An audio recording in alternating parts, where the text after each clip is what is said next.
Wardhannapet MLA KR Nagaraju గారు ఈ గత 2 రోజుల క్రితం కూడా మేము ప్రెస్ మీట్ పెట్టి చాలా గౌరవంగా చెప్పడం జరిగింది భారత రాష్ట్ర సమితి నుంచి.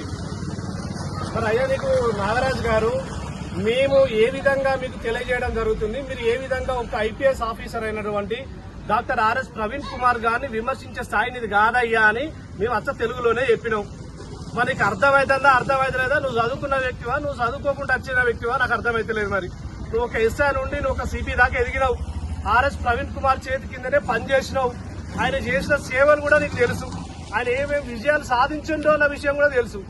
మరి ఏ ముఖం పెట్టుకొని ఈ రోజు నువ్వు మాకు చెప్పేది చెప్పుకుంటూనే మళ్ళీ నీ యొక్క అనుచరుడైనటువంటి మళ్ళీ అనుచరుడు ఎవరయ్యా అంటే మా బిడ్డలనే మా వాళ్ళనే మా మీద పిటిషన్లు పెట్టించుడు, మా మీద ఎస్ఎస్ఎల్తో మా మీద కౌంటర్లు వేయించుడు.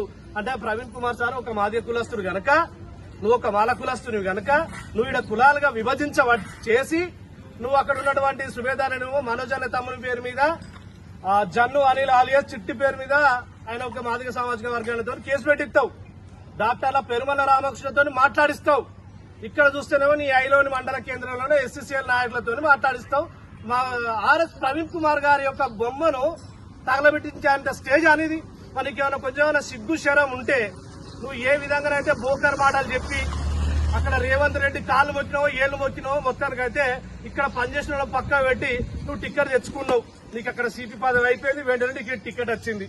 మంది సొమ్ము తిన్న సొమ్ము అంతా తీసుకొచ్చి ఒక 20 కోట్లు 30 కోట్లు ఖర్చు పెట్టి గెలిచినావు, ఎమ్మెల్యే అయినావు.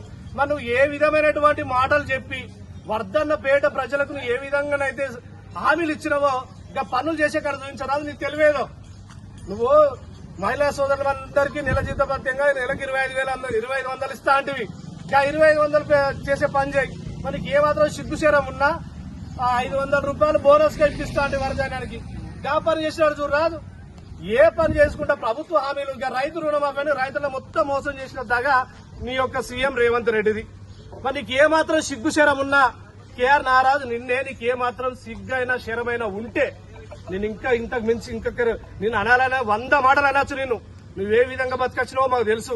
నీకెందుకు భయ? ఇంకా రాబోయే రోజులలో ఆ రాబోయే 6 నెలలు ఒక సంవత్సరంలో మళ్ళా గదే కేసీఆర్ గారు గదే సీఎం సీట్లో కూర్చుంటారు. నీ గవర్నమెంట్ కూలిపోతుంది, మీకు దిక్కు దశ లేకుండా పోతుంది. ఈ లోపైన నీకు ఏమాత్రం సిగ్గు శరం ఉంటే మళ్ళీ అంటున్నా, నీకు ఏమాత్రం సిగ్గు శరం ఉంటే నువ్వు రైతు మాఫీ చేస్తా అన్నావు డిసెంబర్ 9కి, గది చేసే పని చేయి. నువ్వు ఇవన్నీ వదిలిపెట్టి నువ్వు ఏది ముందొచ్చిన చెవుల కంటే వెనకొచ్చిన కొమ్ములు గట్టి అన్నట్టు ఏదో డాక్టర్ ఆర్ఎస్ ప్రవీణ్ కుమార్ కింద చేసి పోలీస్ ఆఫీసర్ గా ఆయన గురించి తెలిసి కూడా నువ్వు ఈ రోజు రాజకీయంగా ఎమ్మెల్యేగా నీ కొమ్ములు విరిగినాకుంటున్నావు. ఏంది బిడ్డ? జర జాగ్రత్త. నువ్వు నీ యొక్క అనుచరులతో కేసులు పెట్టించినా బొమ్మలు దరగ పెట్టించినా నువ్వు ఎటువంటి ముచ్చట్లు చెప్పినా అవసరమైతే నీ ఇంటి మీద కూడా ఏమాత్రం దాడి చేయడానికి మేము వెనకాడం. మేము ఇప్పటికి కూడా డాక్టర్ ఆర్ఎస్ ప్రవీణ్ కుమార్ చేతిలో పెరిగినటువంటి నేను ఒక సీనియర్ స్వేరోని బీఆర్ఎస్ నాయకుడిని. మేము ఏదైనా చట్టాన్ని గౌరవిస్తాం, చట్టాన్ని చేతిలో తీసుకోమని మాకు మా గురువు నేర్పలే.